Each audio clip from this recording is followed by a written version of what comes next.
You're listening to this because you're tired of anxiety interfering with your life. You want change. And that change starts with a simple but powerful step, making a commitment.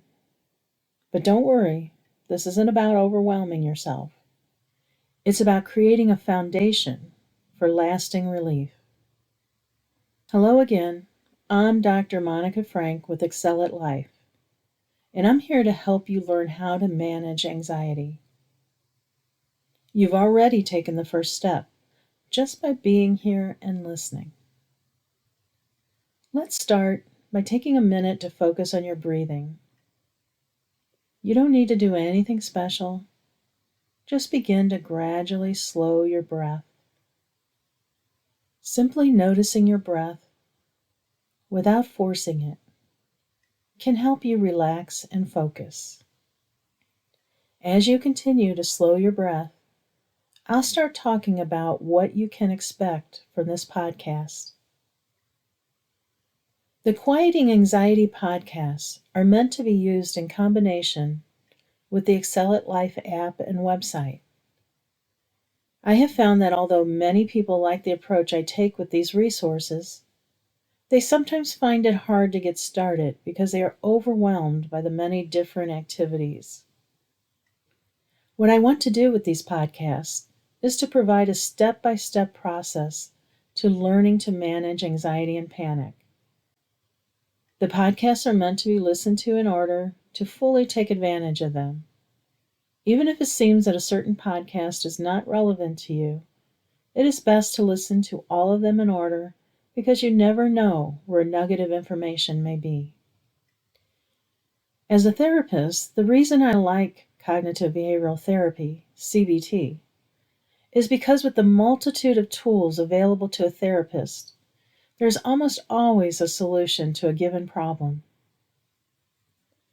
Granted, the solution may not always be easy, but at least CBT offers concrete possibilities. I always tell my clients not to worry about failing with any particular method, because even if a method doesn't work, it can give us more information about what might be helpful. Although you don't need to use all the methods I describe or in the order I present, this provides a general guideline for how to proceed. It is very similar to how I approach a client in individual therapy. By listening, you've already made a choice to take charge of your anxiety. That's an important first step. You are tired of the anxiety ruling your life and you want to take steps to change. You may have tried other things and are discouraged about the results. You may have even tried cognitive behavioral therapy before. I don't know why you have decided to listen to me, but I do know that you want to change. You want the anxiety to stop interfering with your life, your plans, your goals. You want the anxiety to stop. But I'm not going to lie to you and tell you this will get rid of your anxiety. As we will talk about in future podcasts, there's a reason for anxiety, which means you need to learn how to listen to it, not get rid of it. I hope I haven't lost you already. Bear with me. The interesting thing that happens is that as you learn to listen to the message of anxiety and to address what it is telling you, the anxiety begins to decrease. It is sort of like an insistent child trying to get your attention, and when you give it the attention it needs, it quiets down. Once you have decided to make changes, the next step is making a commitment. Think of this like planting a seed. At first, it might not seem like much is happening, but every time you listen, reflect, and practice, you're watering that seed. Over time, real growth happens. For instance, you can commit to listening to these short podcasts.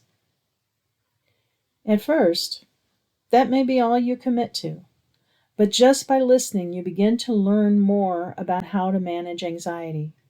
The more you learn, the more willing you may become to taking other steps towards managing your anxiety. The most important thing when making a commitment is to not overcommit. Sometimes people are so excited about making changes, they take on too much at one time.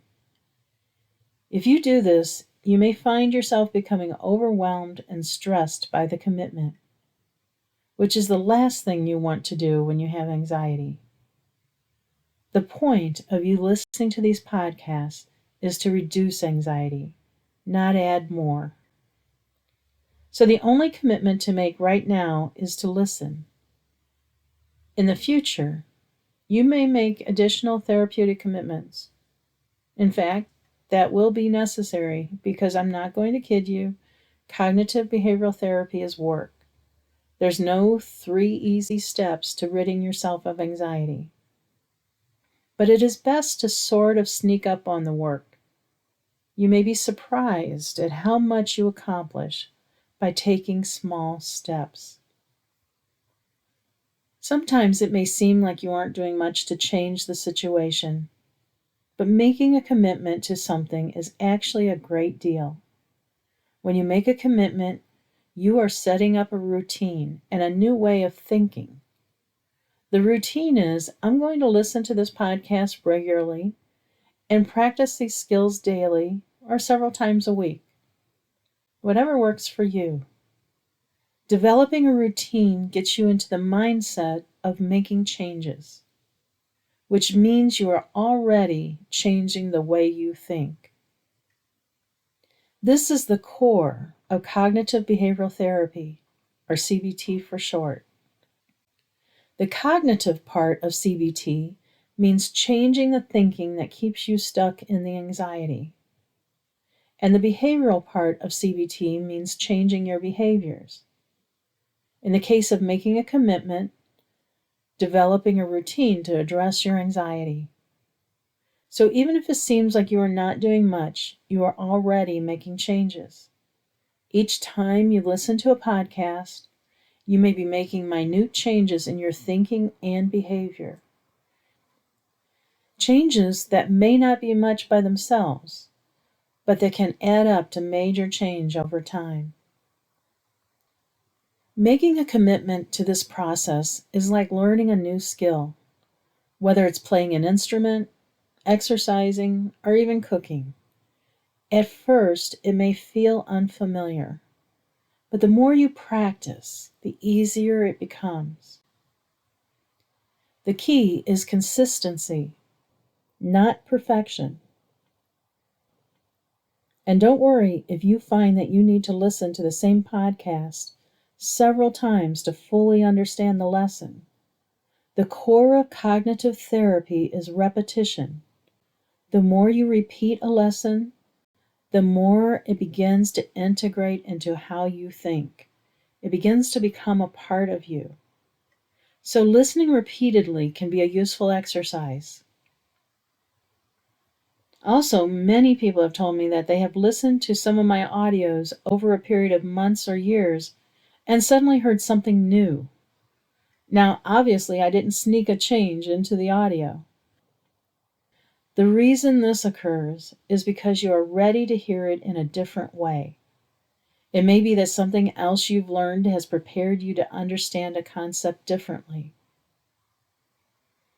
Also, at this point, don't worry if some of the podcasts are not relevant to your situation. The more you learn about anxiety, the more of an expert you become about your anxiety.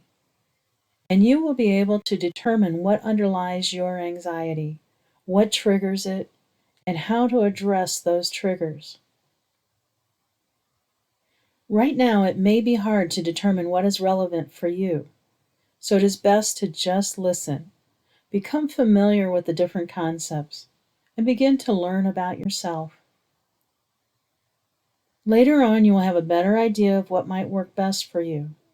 In fact, sometimes the best way to learn about yourself is by doing. Instead of dismissing an activity by saying, I don't think that'll work for me, just try it. Most things don't hurt to try. You might be saying to yourself about now, well, listening is all well and good, but I'm anxious. I need something to help right now. I get it. When anxiety feels overwhelming, waiting for results isn't easy. But here's the thing. Commitment doesn't mean waiting. It means taking small, practical steps now, so long-term relief becomes possible. You may feel like you just need something right away to feel a little better. Or some people may find it too difficult to even listen to what I am saying. If you are one of those people, you may find that just listening about anxiety creates anxiety. The conversation itself can be a trigger. So if you want to get started on something right away, the mindful grounding audio is a good place to start. Although you may not fully understand what mindfulness is or what grounding is, because we'll talk about those in later podcasts, you can still benefit from this simple exercise. For you to learn about managing anxiety, you may need to first know a basic anxiety management exercise to help you start. Mindful grounding may not be the tool for you, but it is a good idea to try everything so you learn what helps and what doesn't. You may also find that it is better to listen to just a few minutes of the podcast at a time. This is okay. Don't feel you have to do it in a particular way in order to benefit. Find what works best for you. But the lesson today is to make a commitment to taking the steps to learn about anxiety and what you can do to better cope with it. Your first question today is, are you willing to make a commitment to learning these techniques, but not stress yourself further by overdoing it? Your second question is, do you recognize the goal is not to get rid of anxiety, but to listen to it and manage it? Your first task is to listen to the mindful grounding audio. Your second task is to continue with any practice from the previous podcast that you found helpful. Okay, we are at the end of today's podcast. Once again, I'd like you to focus on your breathing and just allow yourself to slow your breath. Remind yourself that you will take this one step at a time without trying to rush it. Today, you are making a commitment to learn about your anxiety and how to manage it. And right now, you are just focused on slowing your breath. As you continue to breathe slowly, remember, commitment isn't about perfection. It's about progress. Right now, you're choosing to take control, even if that control starts with just listening. Every time you show up, even for a few minutes, you're reinforcing a new habit. Each small step matters, and it's leading you toward lasting change. Until next time, keep practicing, keep breathing, and keep moving forward.